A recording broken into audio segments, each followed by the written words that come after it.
নমস্কার, আমি সুবিনয়। আজ আমি শ্রীমকথিত শ্রী শ্রী রামকৃষ্ণ কথামৃত থেকে কিছু অংশ পাঠ করব। 7ই ভাদ্র, 1 সেপ্টেম্বর 1885। ঠাকুর স্নান করিবেন। একটি ভক্ত তেল মাখাইয়া দিতেছেন। ঠাকুর দক্ষিণের বারান্দায় বসিয়া তেল মাখিতেছেন। মাস্টার গঙ্গা স্নান করিয়া ঠাকুরকে প্রণাম করিলেন। স্নানান্তে ঠাকুর গামছা পরিয়া দক্ষিণাস্য হইয়া সেই বারান্দা হইতেই ঠাকুরদের উদ্দেশ্যে প্রণাম করিলেন। শরীর অসুস্থ বলিয়া কালীঘরে বা বিষ্ণু ঘরে যাইতে পারিলেন না। আজ জন্মাষ্টমী। রামাদি ভক্তরা ঠাকুরের জন্য নববস্ত্র আনিয়াছেন। ঠাকুর নববস্ত্র পরিধান করিয়াছেন, বৃন্দাবনী কাপড় ও গায়ে লাল চেলি। তাহার শুদ্ধ অপাপবিদ্ধ দেহ নববস্ত্রে শোভা পাইতে লাগিল। বস্ত্র পরিধান করিয়াই তিনি ঠাকুরদের প্রণাম করিলেন। আজ জন্মাষ্টমী। গোপালের মা গোপালের জন্য কিছু খাবার করিয়া কামারহাটি হইতে আনিয়াছেন। তিনি আসিয়া ঠাকুরকে দুঃখ করিতে করিতে বলিতেছেন, তুমি তো খাবে না। শ্রীরামকৃষ্ণ বলছেন, এই দেখো অসুখ হয়েছে। গোপালের মা বলছেন, আমার অদৃষ্ট, একটু হাতে করো। শ্রীরামকৃষ্ণ, তুমি আশীর্বাদ করো। গোপালের মা ঠাকুরকেই গোপাল বলিয়া সেবা করিছেন। ভক্তেরা মিছিরি আনিয়াছেন। গোপালের মা বলিতেছেন, এ মিছিরি নবতে নিয়ে যাই। শ্রীরামকৃষ্ণ বলিতেছেন, এখানে ভক্তদের দিতে হয়, কে 100 বার চাইবে, এখানেই থাক। বেলা 11টা। কলিকাতা হইতে ভক্তেরা ক্রমে ক্রমে আসিতেছেন। শ্রীযুক্ত বলরাম, নরেন্দ্র, ছোট নরেন, নবগোপাল, কাটোয়া হইতে একটি বৈষ্ণব ক্রমে ক্রমে আসিয়া জুটিলেন। রাখাল লাটু আজকাল থাকেন। একটি পাঞ্জাবি সাধু পঞ্চবটিতে কয়েকদিন রহিয়াছেন। ছোট নরনের কপাল একটি আব আছে। ঠাকুর পঞ্চবটিতে বেড়াইতে বেড়াইতে বলিতেছেন, তুই আবটা কাট না, ও তো গলায় নয়, মাথায়। ওতে আর কি হবে, লোকে 1 শিরা কাটাচ্ছে। পাঞ্জাবি সাধুটি উদ্যানের পথ দিয়ে যাইতেছেন। ঠাকুর বলিতেছেন, আমি ওকে টানি না, জ্ঞানীর ভাব, দেখি যেন শুকনো কাঠ। ঘরে ঠাকুর ফিরিয়াছেন। শ্যামাপদ ভট্টাচার্যের কথা হইতেছে। বলরাম বলছেন, তিনি বলেছেন যে নরেন্দ্রের যেমন বুকে পা দিয়ে ভাবে শুয়েছিল, কই আমার তো তা হয় নাই। কি জানো, কামিনী কাঞ্চনে মন থাকলে ছড়ানো মন কুড়ানো দায়। ওর সালিশি করতে হয়। আবার বাড়ির ছেলেদের বিষয় ভাবতে হয়। নরেন্দাদির মন তো ছড়ানো নয়, ওদের ভিতর এখনো কামিনী কাঞ্চন ঢোকে নাই গো। কিন্তু শ্যামাপদ খুব লোক। কাটোয়ার বৈষ্ণব ঠাকুরকে প্রশ্ন করিতেছেন। বৈষ্ণবটি টেরা, মশাই, আবার জন্ম কি হয়? গীতায় আছে, মৃত্যু সময় যে যা চিন্তা করে দেহত্যাগ করবে, তার সেই ভাব লয়ে জন্মগ্রহণ করতে হয়। হরিণকে চিন্তা করে ভরত রাজার হরিণ জন্ম হয়েছিল। এটি যে হয় কেউ চোখে দেখে বলে তো বিশ্বাস হয় কি? জানি না বাপু, আমি নিজের ব্যামো সারাতে পারছি না, আবার মরলে কি হয়? তুমি যা বলছো এসব হীন বুদ্ধির কথা। ঈশ্বরে কিসে ভক্তি হয় এই চেষ্টা করো। ভক্তি লাভের জন্যই মানুষ হয়ে জন্মেছ, বাগানে আম খেতে এসেছ। কত হাজার ডাল, কত লক্ষ পাতা, এসব খপরে কাজ কি? জন্ম জন্মান্তরের খপর।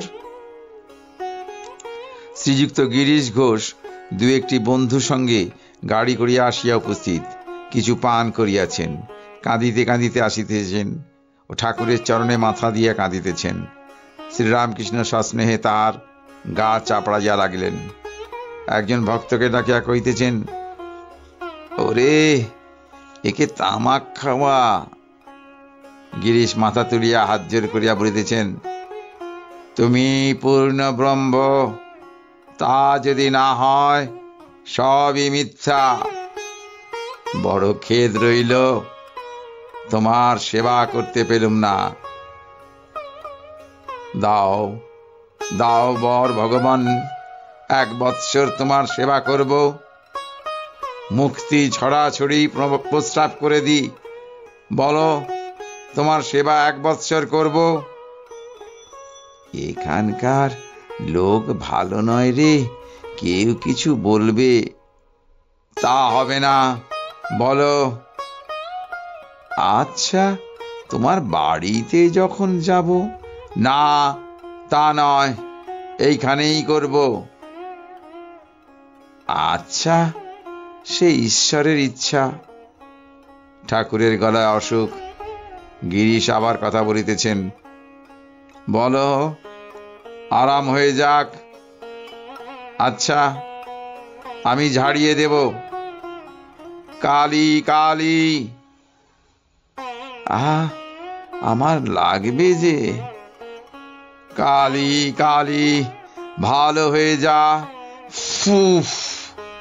ভালো যদি না হয়ে থাকে তো, যদি আমারও কিছু ভক্তি থাকে তবে অবশ্য ভালো হবে।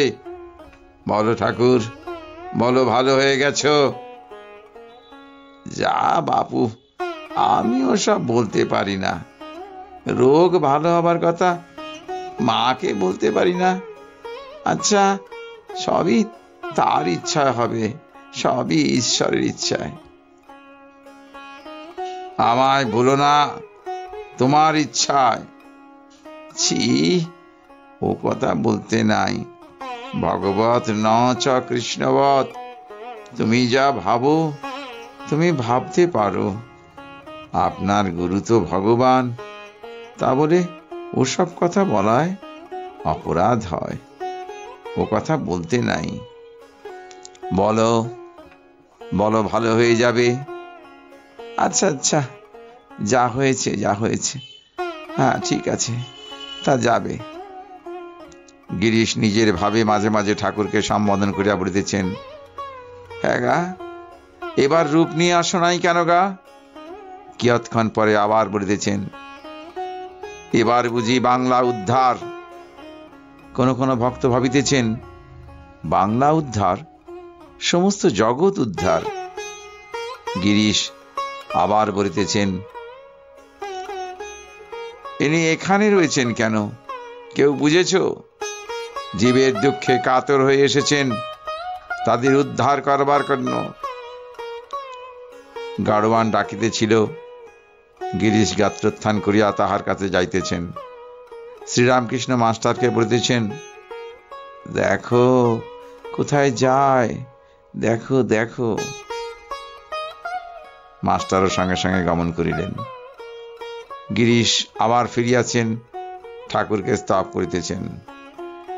ভগবান, পবিত্রতা আমায় দাও, যাতে কখনো একটুও পাপ চিন্তা না হয়। তুমি তুমি পবিত্র তো আছো, তোমার যে বিশ্বাস ভক্তি, তুমি তো আনন্দে আছো। আজ্ঞে না, মন খারাপ, অশান্তি, তাই খুব মদ খেলুম। কিয়ৎক্ষণ পরে গিরিশ আবার বলিতেছেন, ভগবান, আশ্চর্য হচ্ছি যে পূর্ণ ব্রহ্ম ভগবানের সেবা করছি, এমনকি তপস্যা করেছি যে এই সেবার অধিকারী হয়েছি। ঠাকুর মধ্যাহ্নে সেবা করিলেন। অসুখ হওয়াতে অতি সামান্য একটু আহার করিলেন। ঠাকুরের সর্বদাই ভাবাবস্থা। জোর করিয়া শরীরের দিকে মন আনিতেছেন, কিন্তু শরীর রক্ষা করিতে বালকের ন্যায় অক্ষম। বালকের ন্যায় ভক্তদের বলিতেছেন, এখন একটু খেলুম, একটু শোবো, তোমরা একটু বাইরে গিয়ে বসো। ঠাকুর একটু বিশ্রাম করিয়াছেন। ভক্তেরা আবার ঘরে বসিয়াছেন। গিরিশ তখনও আছে। গিরিশ বলছে, হ্যাঁ গা, গুরু আর ইষ্ট, গুরু রূপটি বেশ লাগে, ভয় হয় না। কেন গা? ভাব দেখলে 10 হাত তফাতে যাই, ভয় হয়। যিনি ইষ্ট তিনি গুরু রূপ হয়ে আসেন রে। সব সাধনের পর যখন ইষ্ট দর্শন হয়, গুরুই এসে শিষ্যকে বলেন, এ ওই, এ মানে শিষ্য, শিষ্যই তোর ইষ্ট। এ কথা বলেই ইষ্টরূপেতে লীন হয়ে যান। শিষ্য আর গুরুকে দেখতে পায় না।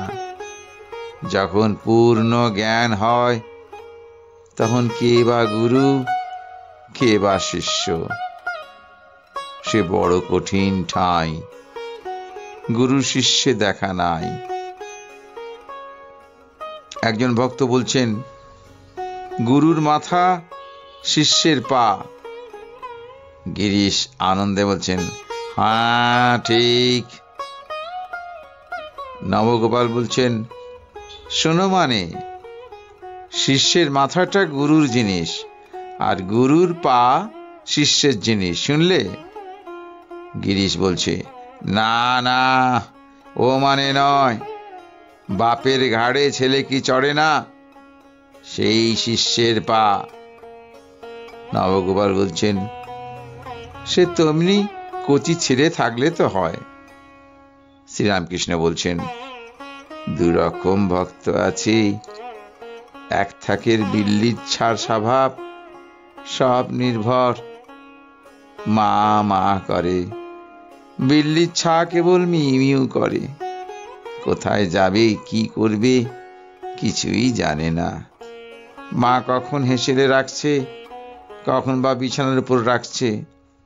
এরূপ ভক্ত ঈশ্বরকে আমোক্তারি দেয়, বকলমা দেয়। আমোক্তারি দিয়ে নিশ্চিন্ত। শিখরা বলেছিল ঈশ্বর দয়ালু। আমি বললাম, তিনি আমাদের মা বাপ, তিনি আবার দয়ালু কি? ছেলেদের জন্ম দিয়ে বাপ মা লালন পালন করবে না তো কি বামুন পাড়ার লোকেরা এসে করবে? এ ভক্তদের ঠিক বিশ্বাস, তিনি আপনার মা, আপনার বাপ। আর এক থাক ভক্ত আছে, তাদের বানরের ছাড় স্বভাব। বানরের ছাড় নিজে জোশ করে মাকে আঁকড়ে ধরে। এদের একটু কর্তৃত্ব বোধ আছে। আমার তীর্থ করতে হবে, জপ তপ করতে হবে, ষোড়শোপচারে পূজা করতে হবে, তবে আমি ঈশ্বরকে ধরতে পারবো। এদের এই ভাব। দুজনেই ভক্ত। যত এগোবে ততই দেখবে তিনি সব হয়েছেন, তিনি সব করছেন। তিনি গুরু, তিনি ইষ্ট, তিনি জ্ঞান, তিনি ভক্তি, সব দিচ্ছেন, সব দিচ্ছেন। যত এগোবে দেখবে চন্দন কাঠের পরও আছে রূপার খনি, সোনার খনি, হিরে মানিক। তাই এগিয়ে পড়ো, আর এগিয়ে পড়ো এ কথাই বা বলি কেমন করে? সংসারী লোকদের বেশি এগোতে গেলে সংসার টংসার ফক্কা হয়ে যায়। কেশব সেন উপাসনা করছিল, বলে, হে ঈশ্বর, তোমার ভক্তি নদীতে যেন ডুবে যাই। সব হয়ে গেলে আমি কেশবকে বললাম, ওগো, তুমি ভক্তি নদীতে ডুবে যাবে কি করে? ডুবে গেলে চিকের ভিতর যারা আছে তাদের কি হবে? তবে এক কর্ম করো, মাঝে মাঝে ডুব দিও, আর এক আধবার আড়ায় ওঠো। কাটোয়ার বৈষ্ণব তর্ক করিতেছিলেন। ঠাকুর তাহাকে বলিতেছেন, তুমি কলকলানি ছাড়ো, ঘি কাঁচা থাকলে কলকল করে। একবার তার আনন্দ পেলে বিচার বুদ্ধি পালিয়ে যায়। মধুপানের আনন্দ পেলে আর ভনভনানি থাকে না। বই পড়ে কতগুলো কথা বলতে পারলে কি হবে? পণ্ডিতেরা কত শ্লোক বলে, শ্রীনা, গোকুল মণ্ডলী, এইসব সিদ্ধি সিদ্ধি মুখে বললে কি হবে? কুলকুচো করলেও কিছু হবে না। পেটে ঢুকতে হবে, তবে নেশা হবে। ঈশ্বরকে নির্জনে গোপনে ব্যাকুল হয়ে না ডাকলে এসব কথা ধারণা হয় না। ডাক্তার রাখাল ঠাকুরকে দেখিতে আসিয়াছেন। তিনি ব্যস্ত হয়ে বলিতেছেন, এসো গো, বসো। বৈষ্ণবের সহিত কথা চলিতে লাগিল। মানুষ আর মান হুঁশ, যার চৈতন্য হয়েছে সেই মান হুঁশ। চৈতন্য না হলে বৃথা মানুষ জন্ম।